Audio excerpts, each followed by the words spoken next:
இன்றைக்கி நம்ம எந்த வண்டியை பற்றி பார்க்க போகிறோம் அப்படின்னா தி லெஜெண்ட் R15 தான் பார்க்க போகிறோம் நம்ம. ஸோ இந்த வண்டியை பற்றி நம்ம டெக்னிக்கலாக ரிவ்யூ பார்த்துடலாம்.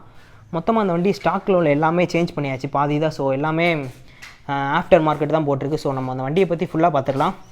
ஸோ வண்டியை பற்றி பார்க்கணும் அப்படின்னா இதுதான் இந்த ஓனரோட இன்ஸ்டாகிராம் ஐடி. ஸோ எனக்கு வந்து மோட்டோ விளாக்கிங் தான் பண்ண தெரியும். இந்த மாதிரி பைக் எடுத்து வச்சுட்டு எனக்கு டெக்னிக்கலாக ரிவ்யூ பண்ண தெரியாது. என்னால் முடிஞ்ச அளவுக்கு நான் டெக்னிக்கலாக சொல்கிறேன். அதுக்கப்புறம் நம்ம வண்டியை ஓட்டி பார்க்கலாம் எப்படி இருக்குது அப்படின்ட்டு. ஃபஸ்ட் டைம் ஓட்டேன் R15. இதுக்கு முன்னாடி ஓட்டினதே கிடையாது. ஸோ செம்மையாக இருந்துச்சு வண்டி ஓட்டுறதுக்கு, ரொம்ப அக்ரெசிவாக செம்மையாக இருந்துச்சு. நான் லாஸ்ட்டாக அந்த மாதிரி ஸ்போர்ட்ஸ் பைக் எப்போ ஓட்டினேன் அப்படின்னா ஸ்ரீனி ப்ரோ கூட கொல்லி ஹில்ஸ் போகும்போது அவர் வண்டியை கோயம்புத்தூர் வரைக்கும் நான் எடுத்துகிட்டு போயிருந்தேன். ஒரு 100 கிலோமீட்டர் ஒரு வண்டியில் சுற்றிருப்பேன். ஸோ அதுக்கப்புறம் நான் அன்றைக்கி தான் ரொம்ப நாளுக்கு அப்புறம் ஒரு ஸ்போர்ட்டியான ஒரு வண்டி எடுக்கிறேன். ஸோ அந்த வண்டியை பற்றி நம்ம டெக்னிக்கலாக ரிவ்யூ பார்த்துலாம் என்ன அப்படின்ட்டு. ஏன்னா இந்த வண்டியை பற்றி எந்த டீட்டெயிலுமே எனக்கு தெரியாது. ஸோ நம்ம எல்லாமே மொபைலில் பார்த்தா சொல்ல போகிறோம். ஸோ ஃபஸ்ட்டு சஸ்பென்ஷன் வந்து டெலஸ்கோபிக் கொடுத்துருக்காங்க. டயரை பற்றி பார்த்துடலாம். முன்னாடி வந்து 100 செக்ஷன் டயர் கொடுத்துருக்காங்க. பின்னாடி வந்து 140 செக்ஷன் டயர் கொடுத்துருக்காங்க. நல்லா பெரிய டயர், நம்ம கார் ரைடிங் பண்ணுறதுக்குலாம் வேறு லெவலில் இருக்கும். பிரேக்கிங்கை பொறுத்தளவுக்கு ஸ்டாக்கில் வந்து என்ன கொடுக்குறாங்க அப்படின்னா பைப்ரேக் கேலிபர் தான் கொடுக்குறாங்க. ஸோ ஓனர் வந்து பிரம்போ மாற்றிருக்காரு. 282 mm பெரிய டிஸ்க் ஒன்று கொடுத்துருக்காங்க, சிங்கிள் டிஸ்க்கு. பின்னாடி வந்து 220 mm டிஸ்க் கொடுத்துருக்காங்க.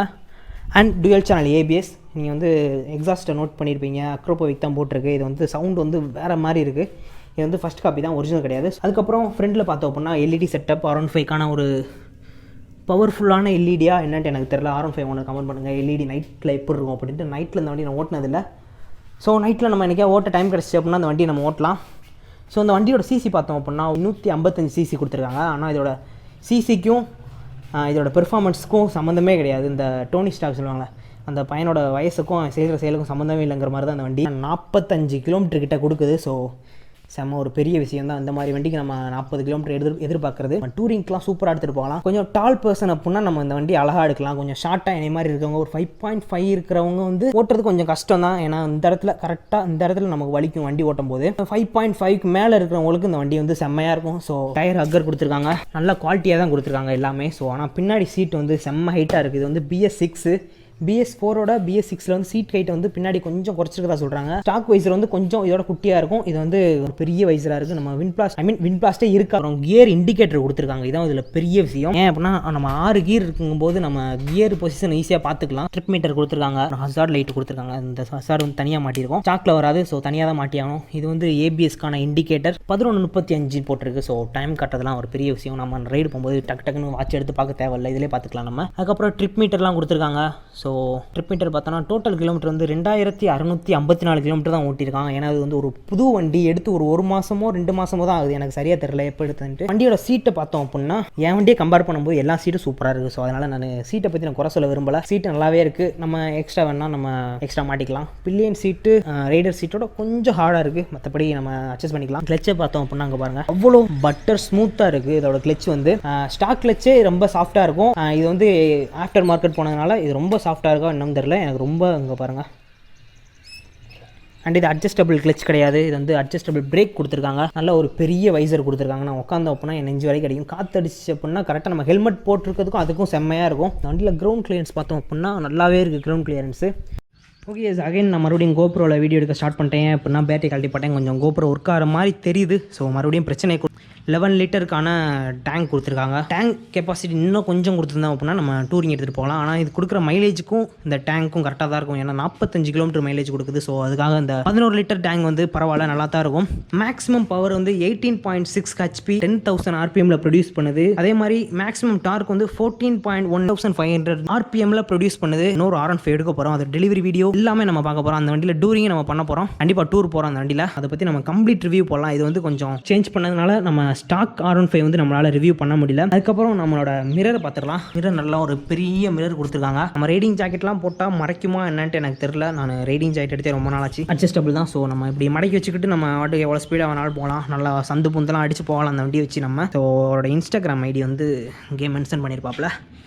ஸோ நீங்கள் பார்த்து எங்களுக்கு வண்டியை பற்றி தெரியணும் அப்படின்னா என்னென்ன சேஞ்ச் பண்ணியிருக்காங்க, அது எங்கே வாங்கினாங்க அப்படிங்கிறத நீங்கள் வேணா இன்ஸ்டாகிராமில் மெசேஜ் பண்ணி கேட்டுக்கோங்க. ஸோ எங்கள் ஊரில் ப்ரொஃபஷனலாக ஒரு ரைடர் வந்துட்டார். ஒன்று நான், இன்னொன்று இவர். ஸோ மொத்தத்துக்கே எங்கள் ஏரியாவில் 2 ரைடர் தான் இருக்கும். மற்றபடி பைக்கர்ஸ் நிறைய பேர் இருக்காங்க, பைக் வச்சுருக்கவங்க நிறைய பேர் இருக்காங்க. ப்ரொஃபஷனலாக அந்த ரைடிங் ஜாக்கெட்லாம் போட்டு போகிறது வந்து எங்கள் ஊரில் மொத்தத்துக்கு 2 பேர் தான், நானும் அந்த பையன் தான். ஸோ மொபைலில் வீடியோ எடுத்துகிட்டு அதுக்கப்புறம் நான் GoProவில் கண்டினியூ பண்ணேன். GoProவில் ஒரு 5 நிமிஷம் தான் வீடியோ எடுத்திருப்பேன். அந்த வீடியோ எடுத்த ஃபைல் கூட இருக்கா என்னன்னு தெரியல. ரிப்பேரிங் ஃபைல்னு வருது, உங்களுக்கு நான் பிக்சர் போகிறேன்ட்டு. இந்த பிரச்சனை வந்து எப்போயாவது தான் GoProவில் வரும். இப்போ வந்து என்னன்னு தெரியல, நான் GoPro ஆன் பண்ண உடனே ரிப்பேரிங் ஃபைல் தான் வருது. ஸோ அது என்னன்ட்டு தெரியல. இந்த வண்டியை பற்றி நான் டோட்டலாக என்ன நிறையா சொன்னேன்னா எனக்கு தெரியல. எனக்கு வண்டியை பற்றி எனக்கு சுத்தமாக தெரியாது. அந்த வண்டியை பற்றிலாம் நான் என்னென்னலாம் மிஸ் பண்ணிட்டேன் அப்படிங்கிறத நீங்கள் கீழே கமெண்ட் பண்ணுங்கள். நான் கண்டிப்பாக அடுத்த ரிவ்யூவில் நான் உங்களுக்கு சொல்கிறேன். ஸோ இதுக்கடுத்து நம்ம என்ன வீடியோ பார்க்க போகிறோம் அப்படின்னா, என்னென்ன மாடிஃபிகேஷன் பண்ணியிருக்கோம் அப்படிங்கிறத நம்ம பார்க்க போகிறோம்.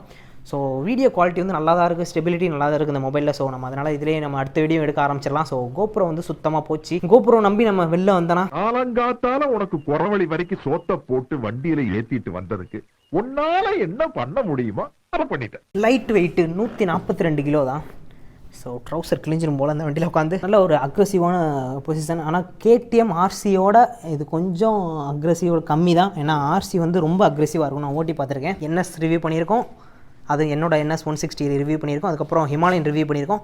தென் R15 ரிவ்யூ பண்ணிக்கிட்டு இருக்கோம் இப்போ நம்ம. ஸோ நான் இப்போ எங்கே வச்சு வீடியோ எடுக்கிறேன் அப்படின்னா, எங்கள் வீட்டில் தான். ஸோ இந்த வீடு கட்டிக்கிட்டு இருக்கோம். பேக்ரவுண்ட்லாம் டைல்ஸ்லாம் ஒட்டிருக்கிறதுனால நான் தான் இந்த இடத்துக்கு எடுத்துகிட்டு வந்துட்டேன். கொஞ்சம் பேக்ரவுண்ட் நல்லா இருக்குது, ஸோ வீடியோ எடுக்க நல்லாயிருக்கும் அப்படிங்கிறதுக்காக நான் திடீர்னு யோசனை வந்தது. இப்போ தான் எங்கள் ஊர் அவுட்டோரில் நான் வீடியோ எடுத்துக்கிட்டு இருந்தேன். செம்ம வெயில் போட்டு கொளுத்திக்கிட்டு இருந்தது. ஸோ அதனால நான் எங்கள் வீட்டுக்கு வந்து ரிவ்யூ எடுக்க ஆரம்பிச்சேன். நாங்கள் வந்து நெக்ஸ்ட்டு R15 எடுத்தோம் அப்படின்னா மேபி ரேசிங் ப்ளூ தான் எடுப்போம். ஸோ அது வந்து ரொம்ப அட்ராக்டிவாக இருந்தது. என் வண்டியை ஓட்டிட்டு இந்த வண்டியை ஓட்டும் போது நல்லா ஒரு பெரிய மேசிவாக இருக்குது இந்த வண்டி ஓட்டுறதுக்கு. இந்த வண்டியில் என்னென்ன மாடிஃபிகேஷன் பண்ணியிருக்காங்கிறத நம்ம நான் சொல்கிறேன். வைசர் மாற்றிருக்காங்க. இதோட வைசரோட ப்ரைஸ் வந்து 400 தான். ஸோ எங்கே வாங்கினாங்க அப்படிங்கிறத நான் ஓனரோட ஐடி கொடுக்குறேன். ஸோ நீங்கள் அவங்கள்ட்ட கேட்டு தெரிஞ்சுக்கோங்க என்னென்ன மாற்றிருக்காங்க, என்னென்ன ப்ரைஸ் ஆச்சு அப்படின்னு. நானே ப்ரைஸ் சொல்லிடுறேன், எங்கே வாங்கினாங்கிறது நீ அவங்கள்ட்ட கேட்டு தெரிஞ்சுக்கோங்க. ஏன்னா எங்கே வாங்கியிருக்காங்கிறது எனக்கு தெரியாது. அதுக்கப்புறம் முன்னாடி இது பேர் என்ன சொல்லுவாங்க எனக்கு தெரியலையே. R15 ரைடர்ஸ் கீழே கமெண்ட் பண்ணுங்கள் இது என்னது அப்படின்ட்டு. இதோட ப்ரைஸ் வந்து 400. வைசரும் 400. அதுக்கப்புறம் என்ன மாற்றிருக்காங்க அப்படின்னா, கிளச் மாற்றிருக்காங்க. அதுக்கப்புறம் பிரேக் வந்து பிரம்போ மாற்றிருக்காங்க. ஸோ பிரேக் ரேட் வந்து 5500 பிரம்போ கேலிபர். ஸோ எக்ஸாஸ்ட் தான். அக்ரோபோவிக் வந்து first copy, second copy something, இது தெரியல எனக்கு என்னன்ட்டு. இதோட ப்ரைஸ் வந்து 4500.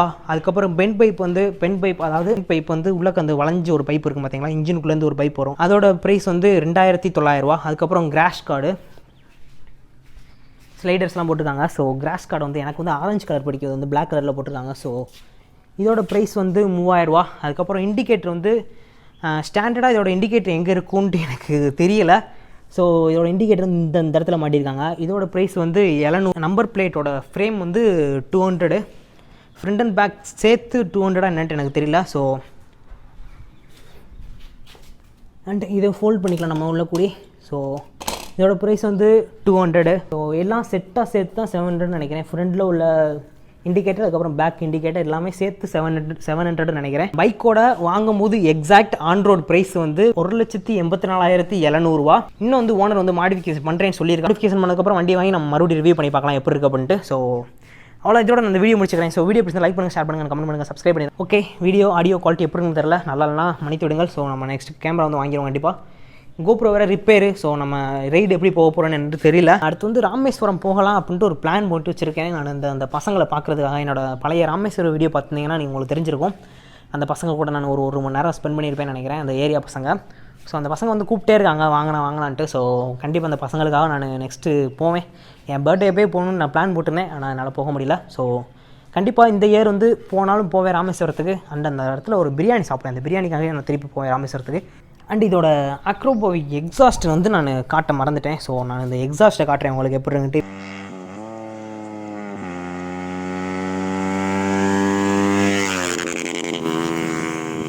ஸோ இந்த வீடியோ பிடிச்சா லைக் பண்ணுங்கள், ஷேர் பண்ணுங்கள், கமெண்ட் பண்ணிடுங்க.